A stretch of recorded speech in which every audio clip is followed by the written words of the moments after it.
에베소서 1장 1절에 바울은 원어 발음에 의하면 파울입니다. 파울은 원어 성경에 에베소서의 맨 앞에 나오며 에베소서의 발신자입니다. 파울이 에베소 안에 있는 성도와 예수 안에 신실한 자들에게 보내었기에 이 편지를 에베소서라고 합니다. 하나님은 주 예수 그리스도 안에 있는 우리의 아버지십니다. 은혜와 평화가 하나님 우리의 아버지와 주 예수 그리스도로부터 있습니다. 에베소서 1장 3절에서 14절은 찬양입니다. 3절에 신령한 이라는 말은 영적인 이라는 의미입니다. 그 하나님께서는 모든 영적인 복으로 우리를 복을 주신 것입니다. 영적인 복으로 주셨다는 것입니다. 물질적인 복이 아니라 영적인 복으로 복을 주신 것입니다. 그 하나님과 우리의 주 예수 그리스도의 아버지께서는 송축받으십니다. 원어 성경에 의하면 복을 주다는 말하고 송축하다는 말이 같은 말입니다. 그래서 하나님께서는 우리에게 복을 주신 분이시니까 송축받으시기에 합당한 분이시라는 것입니다. 바울은 하나님께 송축합니다. 1장 3절은 하늘에 속한 하늘의 것들 안에 모든 영적인 복에 대해서 말하며 모든 영적인 복은 하늘의 곳들에 존재한다고 말씀하고 있는 것입니다. 그가 하나님께서 우리를 그리스도 안에 선택하셨습니다. 에베소서 1장 4절에 보면 우리를 택하사라고 기록되어 있습니다. 중간에 우리를 택하셨다는 말은 우리를 선택하셨다는 말입니다. 본문 1장 4절부터 보면 바울은 영적인 복을 구체적으로 언급합니다. 하나님과 그리스도의 아버지께서 복을 주신 모든 영적인 복인데 그것은 무엇입니까? 하나님께서 우리를 그 안에 창세전에 선택하신 것에 따른다는 것입니다. 창세전, 창조,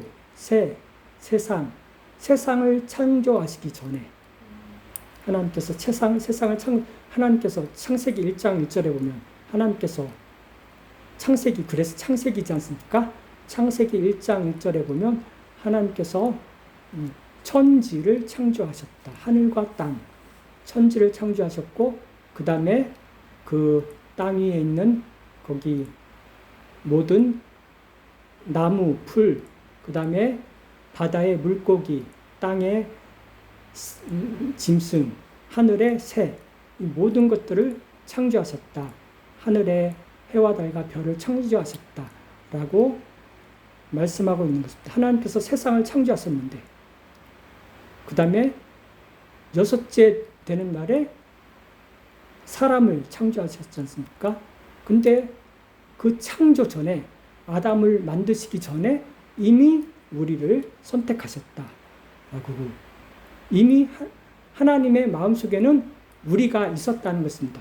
우리를 선택하셨다는, 우리를 만드시기도 전에 우리를 선택하셨다는 것입니다. 그래서 하나님께서 창세전에 우리를 선택하셨는데 그리스도 안에 선택하셨다. 그리스도 안에 선택하셨다는 것입니다. 그리고 하나님께서 그리스도의 아버지께서 복을 주신 것은 모든 영적인 복이라는 것입니다. 그리고 그 하나님께서 우리를 선택하신 것이 바로 영적인 복이라는 것입니다.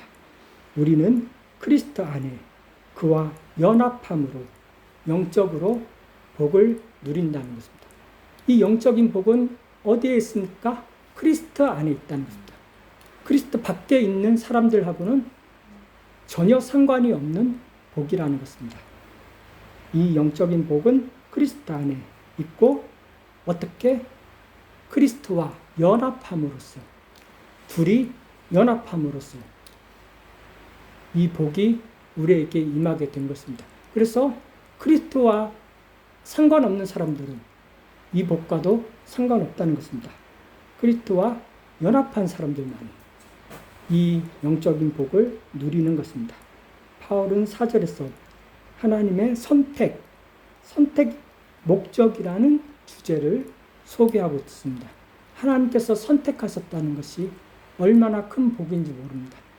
이 세상에 수십억 명의 사람들이 살고 있지만 그 중에서 하나님께서 선택하신 사람들은 적은 숫자라는 것입니다.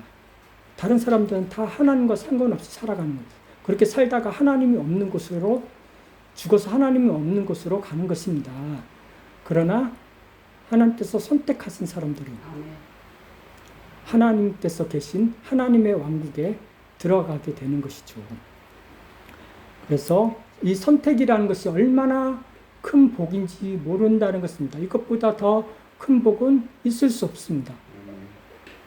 다른 세상에 모든 돈을 다 가졌을지라도 누구처럼? 테슬라 누굽니까? 갑자기 이름이 생각 안 네, 있어요. 테슬라. 갑자기 생각 안 나는데 그 테슬라에 있는 모든 세상의 복을 다 가졌을지라도 하나님께서 선택하지 않았었다면 이 세상에서 최고 부자로 살다가 죽고 하나님 없는 곳으로 가는 것이라는 것입니다. 그거는 복이 아닌 것이죠. 비록 돈은 별로 없지만 하나님께서 선택하셨다는 게 얼마나 큰 복인지 모릅니다. 영원한 복이라는 것입니다. 그래서 영적인 복, 바울은 하나님 아버지에 의해서 행하여진 일을 언급하고 있습니다. 하나님의 선택, 이 선택은 사람의 말이나 행위와는 상관없이 이루어진 일이라는 것입니다.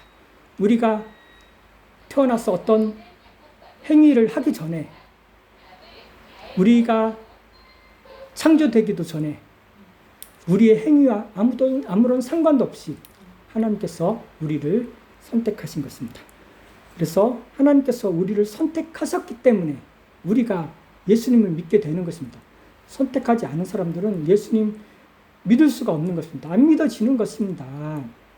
이 세상에 있는 모든 부와 권력을 추구하면서 살다가 그렇게 죽는 것이라는 것입니다. 우리가 예수님을 믿고 구원받고 하나님의 왕국에 들어갈 수 있는 것은 하나님께서 우리를 선택하셨기 때문에 그렇다는 것입니다. 오직 하나님께서 선택하신 자들만이 예수님을 믿고 하나님의 왕국에 들어가게 됩니다. 모든 장로교회는 바로 이 신앙 고백의 가르침을 그 표준으로 세웠습니다. 장로교회의 표준이 무엇입니까? 하나님의 선택. 그 장로교회가 괜히 하나님의 선택을 주장하는 것이 아니라 이 말씀, 성경 말씀이 기록되어 있지 않습니까? 하나님께서 선택하셨다. 그래서 우리는 하나님의 선택을 믿는 것이라는 것입니다. 우리는 이것에 비추어서 우리의 구원의 계획의 확실성을 분명하게 본다는 것입니다. 우리의 구원이 우리의 행위에 달린 것이 아니라 하나님의 선택에 달렸기 때문에 우리의 구원은 확실하다는 것입니다. 하나님께서 선택하신 자들의 구원은 확실한 것입니다. 로마서 8장에 보면 하나님께서 선택하신 자들을 부르시고 그리고 부르셨을 뿐만 아니라 의롭다 칭하시고 칭의, 그 다음에 결국은 영화롭게 하신다. 그 연결고리가 이어져 있는 것입니다. 하나님께서 선택하셨기 때문에 마침내 영화롭게 될 것이다 라는 것입니다. 그것은 우리의 달려 있는 것이 아니라 하나님께 달려 있고 하나님의 선택에 달려 있다는 것입니다. 그 어떤 피조물도 창조 예수의 사랑에서 우리를 떼어낼 수 없습니다. 하나님께서는 우리의 영화에 필요한 모든 것을 값없이 주실 것입니다. 그가 우리를 선택하신 것에 따라서 모든 영적인 복으로 복을 주시는데 우리를 하나님의 앞에 사랑 안에 구별되고 결백하게 하기 위해서입니다. 눈 뜨시고 보시면 좋아요. 그래서 하나님께서 선택하시고 영적인 복을 주셨다는 것입니다. 영적인 복을 주셨는데 우리를 왜 하나님의 앞에 사랑 안에 구별되고 결백하게 하기 위해서라는 것입니다. 그러므로 우리는 사랑 안에 구별되고 결백하게 살아야 하는 것입니다. 결백하다는 말이 무엇입니까? 흠이 없다는 말입니다. 흠이 없다. 비난할 것이 없다. 라는 뜻입니다. 우리는 이렇게 흠이 없고 비난할 것이 없는 삶을 살아야 하는 것입니다. 하나님께서는 우리를 그리스도 안에 선택하셨습니다. 그 이유는 우리를 그 앞에 사랑 안에 구별되고 결백하게 하시려고 우리를 선택하신 것입니다. 죄와 타락의 결과와 효과를 없앨 목적으로 우리를 선택하셨습니다. 그러므로 우리는 어떻게 흠없이 비난할 것이 없이 결백하게 살아야 된다는 것입니다. 누구처럼? 노아처럼. 노아는 의로운 사람이었고 그는 그 세대에 완전하였다라고 창세기 6장 9절에 기록되었습니다. 노아는 의로운 사람이었고 그 세대에 완전하였다. 완전한 사람이었다는 것입니다. 우리도 노아처럼 흠없고 완전하게 살아야 하는 것입니다. 노아는 하나님과 함께 걸었습니다. 함께 걷다가 한자어로 뭡니까? 함께 동행. 노아는 하나님과 동행하였던 그런 사람이었다는 것입니다. 우리는 하나님 전능자 앞에 걷고 완전하여야 하다는 것입니다. 하나님께서 아브라함에게 이렇게 하라고 말씀하셨습니다. 너는 전능자 앞에 걷고 완전하라. 하나님께서는 완전하고 흠이 없기를 원하십니다. 레위기에 보면 하나님께서 제물을 바칠 때에 어떤 제물을 바칩니까? 한쪽 눈 없는 짐승 바칩니까? 아니라는 것입니다. 제물을 바칠 때에도 아무 흠 없는 그런 제물을 바치라고 말씀하셨습니다. 우리의 삶이 그러해야 된다는 것입니다. 우리는 오점과 비난할 것이 없는 삶을 살아야 하며 이렇게 비난할 점이 없는 삶을 살아야 노아처럼 완전한 사람이 된다는 것입니다. 하나님께서 우리에게 요구하시는 것이 이런 삶이라는 것입니다. 노아가 이렇게 완전한 삶을 살았는데 결과는 어떻게 됐습니까? 그 당시에 세상의 모든 사람들이 다 타락했을 때에 하나님께서 노아에게 방주를 만들라. 그래가지고 노아가 큰 배를 만들었다는 것입니다. 그 배 안에 하나님께서 동물들을 2마리씩, 7마리씩 데리고 들어오고 노아의 가족 8명만이 그 방주에 타게 되었고 그리고 방주의 문이 닫히자 하늘에서 비가 내리고 땅이 터지고 샘이 솟구쳐 올라오고 그 온 물이 가장 높은 산까지 다 덮어가지고 모든 사람이 다 물에 빠져 죽었을 때 하나님 앞에 완전하였던 노아의 8가족은 살아남을 수 있었다는 것입니다. 우리도 노아를 본받아서 하나님 앞에 완전한 삶을 살아야 한다는 것입니다. 하나님께서는 우리가 이러한 삶을 살 수 있도록 하기 위해서 우리를 선택하셨다는 것입니다. 하나님께서 우리를 선택하시는 것은 너 예수 믿고 죽어서 천국 가. 그 이유로 우리를 선택하실 것이 아니라는 것입니다. 그것은 나중 일이고 우리가 지금 살아있을 때에 어떻게 살아야 한다는 것입니다. 하나님께서는 우리가 완전한 삶을 살게 하시기 위해서 우리를 선택하신 것입니다. 그러므로 예수님을 믿는 사람은 어떻게 해야 됩니까? 나 예수 믿으니까 구원 받았어. 그리고 자기 마음대로 세상에서 살면 됩니까? 안 된다는 것입니다. 왜 그렇습니까? 그것은 하나님께서 우리를 선택하신 목적이 아니기 때문이라는 것입니다.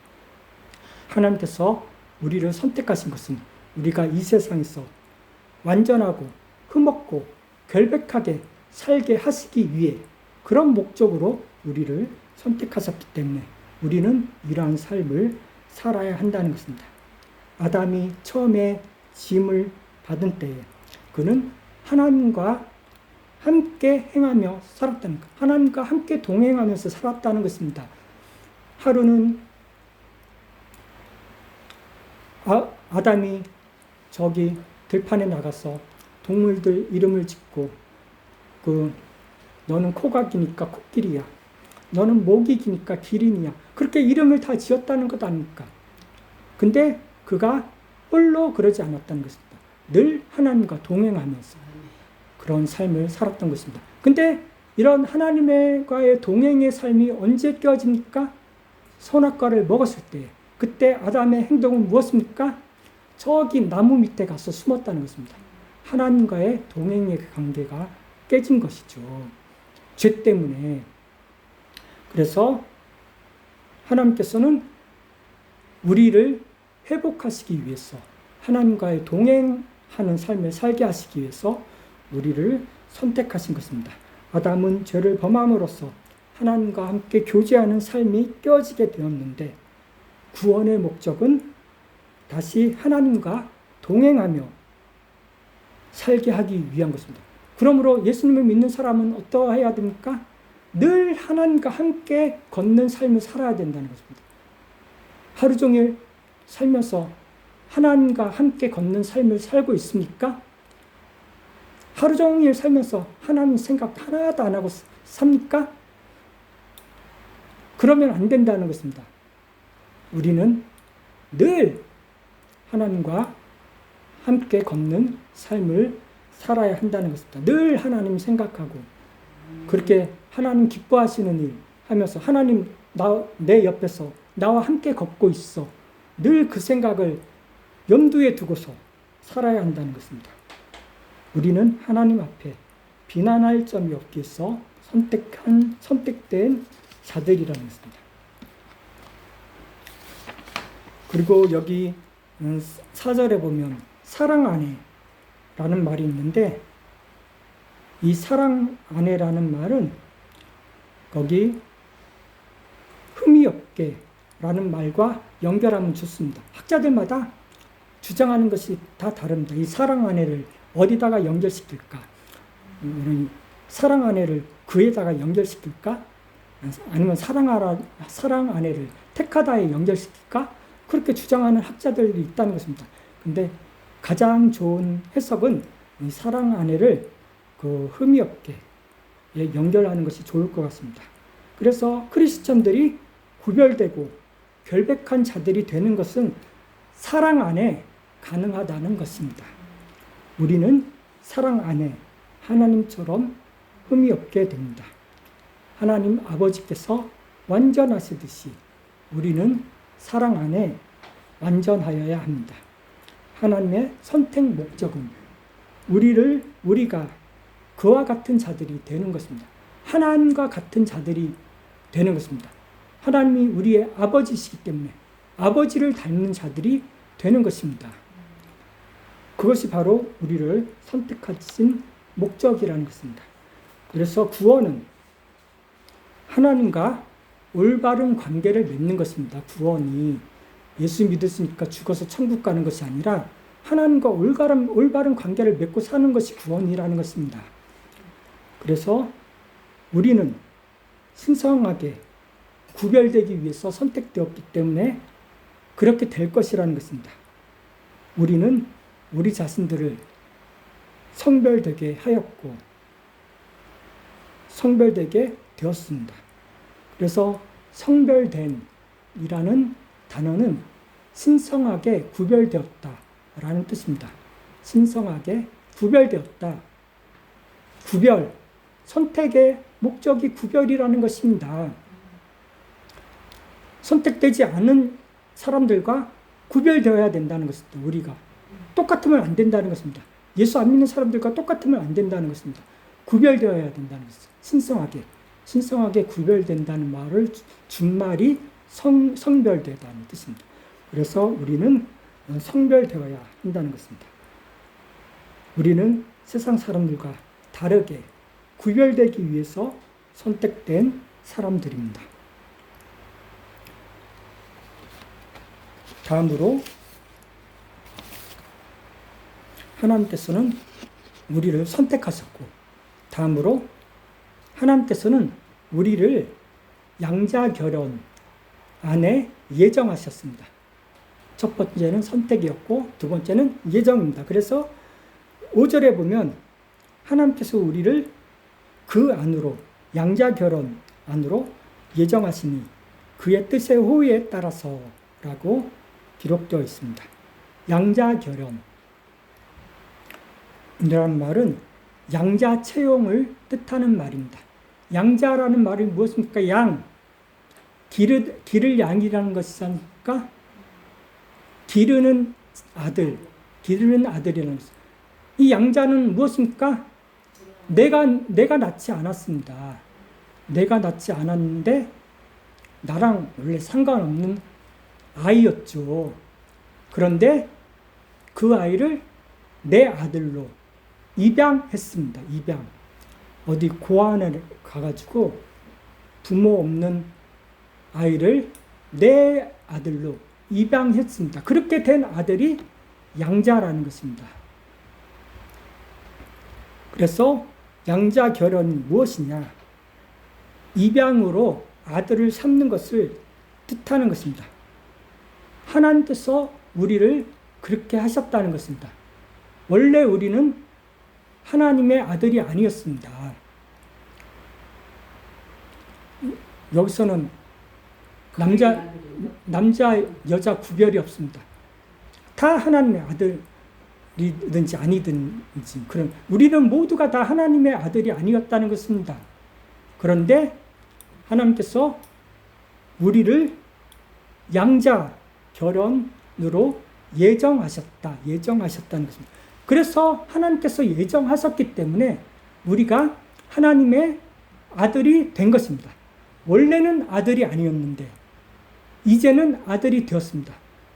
아들이 되었기 때문에 우리가 하나님을 뭐라고 부릅니까? 아버지 하나님이라고 부르지 않습니까? 아버지, 하나님, 아버지, 하늘에 계신 우리의 아버지여 라고 그렇게 기도하지 않습니까? 어떻게 해서 우리가 하나님을 아버지라고 부를 수 있는 것입니까? 하나님께서 우리를 양자로 만드셨기 때문에 우리가 하나님을 아버지라고 부를 수 있는 것입니다. 그러므로 우리가 기도할 때 하나님을 아버지라고 부르면서 하나님 앞에 대담하게 나아갈 수 있는 것입니다. 그래서 하나님께서 우리를 양자결혼 안으로 예정하셨다. 예정이 무엇입니까? 미리 정하셨다. 미리. 이것도 선택과 마찬가지라는 것입니다. 우리가 태어나기도 전에 하나님께서는 우리를 선택하셨고 하나님의 아들이 되게 예정하셨다는 것입니다. 그래서 우리를 양자 결혼 안으로 예정하셨는데 그 목표가 무엇입니까? 그 자신을 위해서, 하나님 자신을 위해서 우리를 그렇게 양자 결혼으로 예정하셨다는 것입니다. 하나님께서 우리를 그 자신에게 부자 관계가 되게 하시기 위해서, 부자가 무슨 뜻입니까?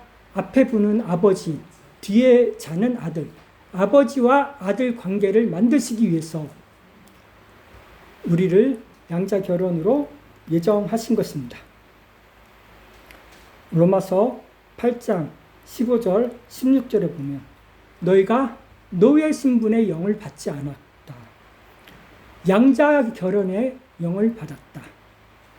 우리가 받은 것은 노예 신분이 아니라는 것입니다. 그러므로 노예는 어떻습니까? 자기 주인을 무서워하는 것이죠. 근데 우리가 받은 영은 양자 결연의 영이라는 것입니다. 주인에게 나아갈 때에 노예는 무서움으로 나아가지만 아들은 어떻겠습니까? 당당하게, 담대하게 나아간다는 것입니다. 왜? 우리가 양자 결연의 영을 받았기 때문에. 그러므로 우리가 하나님께 나아가면서 뭐라고 그럽니까? 아빠, 아버지 하고 소리친다는 것입니다. 아빠, 아버지. 옛날 성경에는 아바, 아버지라고 번역됐는데 아바가 아니라 아빠입니다. 아빠. 아빠, 아버지.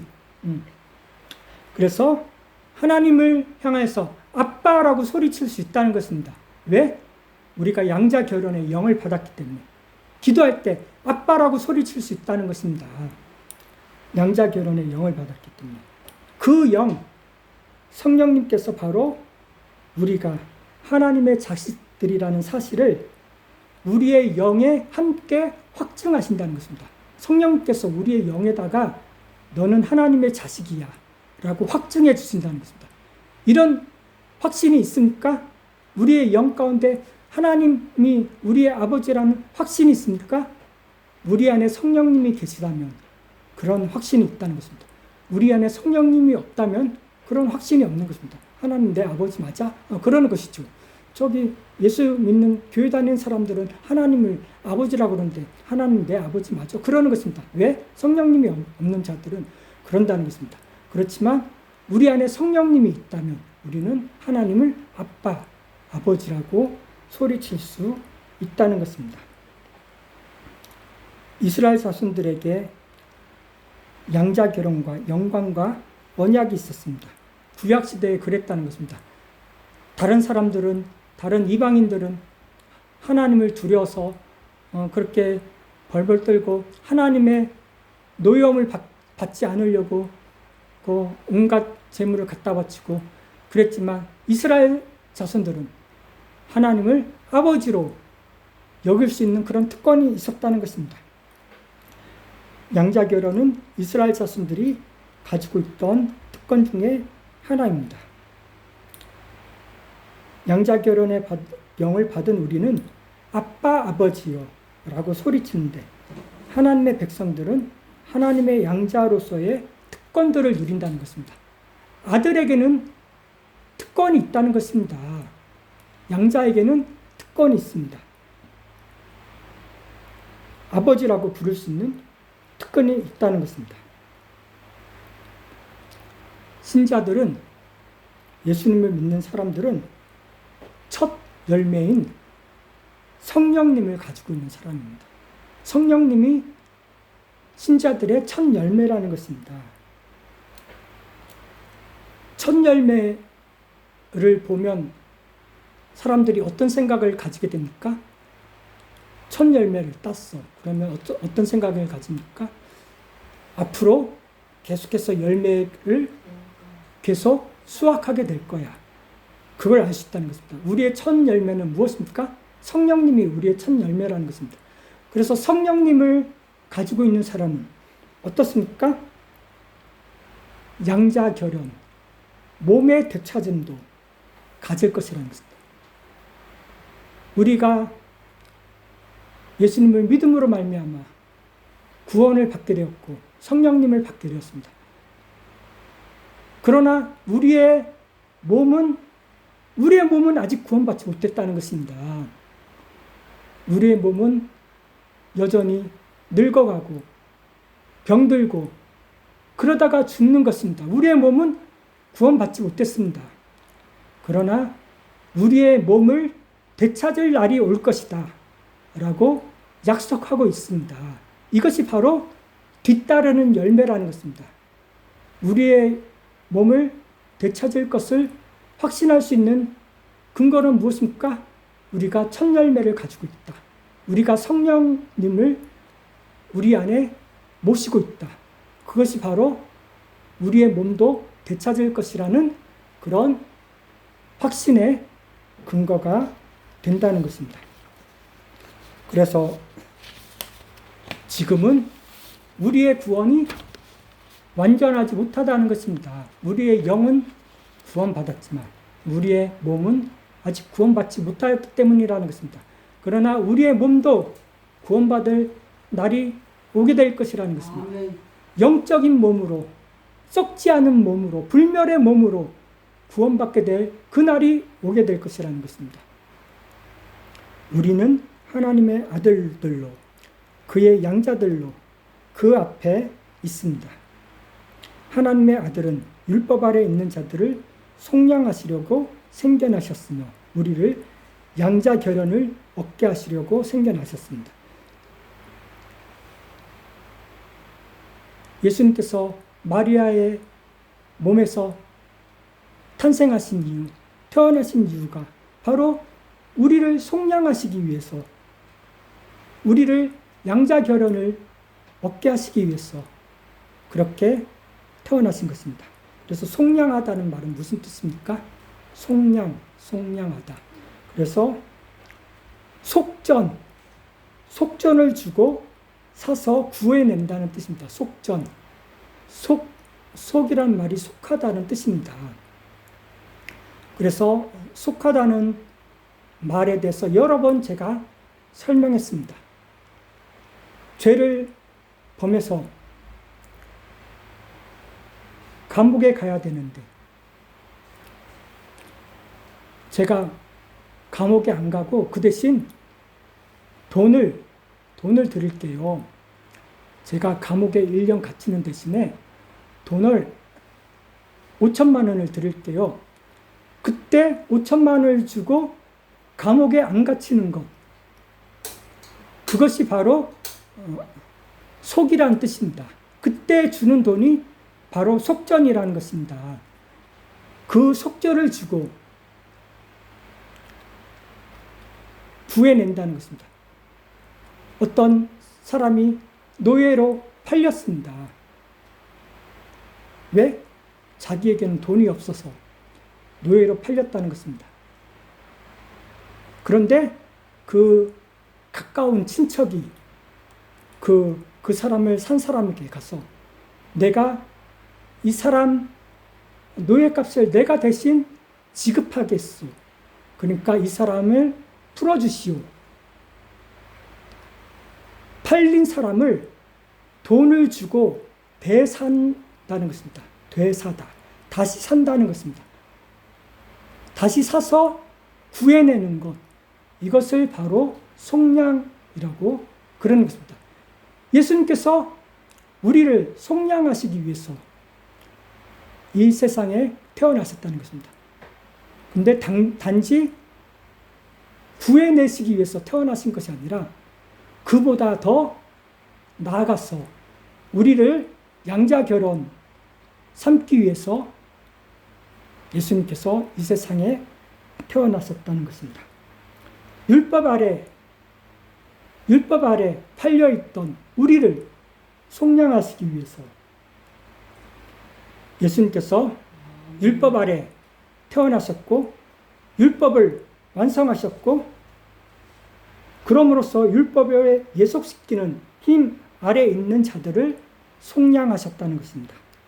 갈라디아서 4장 5절에 보면 율법 아래 있는 자들을 속량하셨다라는 것입니다. 우리는 모두 율법 아래 있었다는 것입니다. 율법 아래. 구약 성경에 보면 하나님의 율법이 나오죠. 하나님의 율법을 너희가 다 지키면 구원받을 수 있을 거야. 근데 하나님의 율법을 다 지킬 수 있습니까? 다 지켜야지. 100% 지켜야지 구원을 받는데 99%만 지켜도 구원받지 못한다는 것입니다. 아무도 율법 아래에서 헤어나올 수 없다는 것입니다. 우리의 상태가 바로 그러한 상태였다는 것입니다. 하나님께서 요구하시는 법, 그 법을 다 지켜야 되는데 우리는 그럴 수 없다는 것입니다. 노예 상태가 되었다는 것입니다. 율법의 노예 상태가. 근데 하나님의 아들 예수님께서 율법 아래 노예 상태에 있은 우리를 속량하시기 위해서 율법 아래 태어나신 것입니다. 그리스도께서는 저주가 되심으로써 신자들을 속량하셨다는 것입니다. 그리스도 자신이 저주가 되심으로써, 저주를 받으심으로써, 십자가에 매달리심으로써, 나무에 달린 자마다 다 저주받은 자라고 말씀하셨는데, 나무 십자가에 매달리심으로써 친히 저주가 되셨고, 그 저주가 됐음으로 말미암아 우리를 속량하셨다는 것입니다. 그래서 그는 율법 아래 있는 자들을 속량하셨고 우리가 양자 결연을 얻게 되었다는 것입니다. 하나님을 아버지라고 부를 수 있게 되었다는 것입니다. 그래서 여기 예정하다는 말은 미리 정하다라는 뜻입니다. 미리 정하셨습니다. 하나님께서는 우리를 하나님의 아들들이 되도록 미리 정하셨다는 것입니다.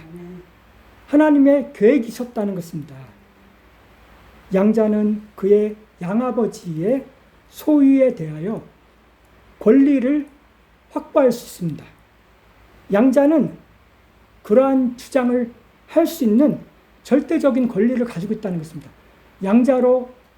내가 양자로 입양되었다면 자기를 입양한 양아버지에 대해서 권리를 주장할 수 있다는 것입니다. 양자에게는 권리가 있다는 것입니다. 우리가 이 양자의 특권들을 누릴 수 있게 된 것이 바로 구원의 궁극적인 목적이라는 것. 하나님의 아들이 되었다는 것입니다. 이게 하나님께서 우리를 구원하신 구원의 목적이라는 것입니다. 하나님께서 성령님을 우리의 마음 안으로 내보내셨다는 것입니다. 우리의 마음 안으로 성령님을 내보내신 것입니다. 그렇기 때문에 우리의 마음 안에 성령님께서 계신다는 것입니다. 만약에 성령님께서 계시지 않으신다면 그 사람은 구원받은 사람이 아니라는 것입니다. 그 사람은 천국 갈 수 없다는 것입니다. 내 안에 성령님께서 계시는지 안 계시는지 점검해 보아야 된다는 것입니다. 내가 하나님을 아버지라고 부를 수 있는지 점검해 보아야 된다는 것입니다. 그래서 하나님의 영, 성령님에 의해 인도되는 자들은 하나님의 아들들이라는 것입니다. 하나님의 아들들은 성령님에 의해서 인도된다는 것입니다. 하나님의 아들들은 성령님에 의해서 인도되는 자들은 양자결연의 영을 받았다는 것입니다. 우리는 지금 하나님 아버지께서 행하시는 역할을 살피고 있습니다. 이거는 우리의 행위로 말미암는 것이 아니라 하나님 아버지께서 행하셨다는 것입니다. 하나님 아버지께서 무엇을 행하셨습니까? 우리를 선택하셨다는 것입니다. 우리를 예정하셨다는 것입니다. 이것은 하나님께서 행하신 일이라는 것입니다. 어떤 사람들은 모든 사람은 형제요, 하나님은 사랑의 아버지라고 주장하는 사람들이 있습니다. 그러나 이것이 모든 사람에게 해당된다는 이 주장은 거짓된 주장이라는 것.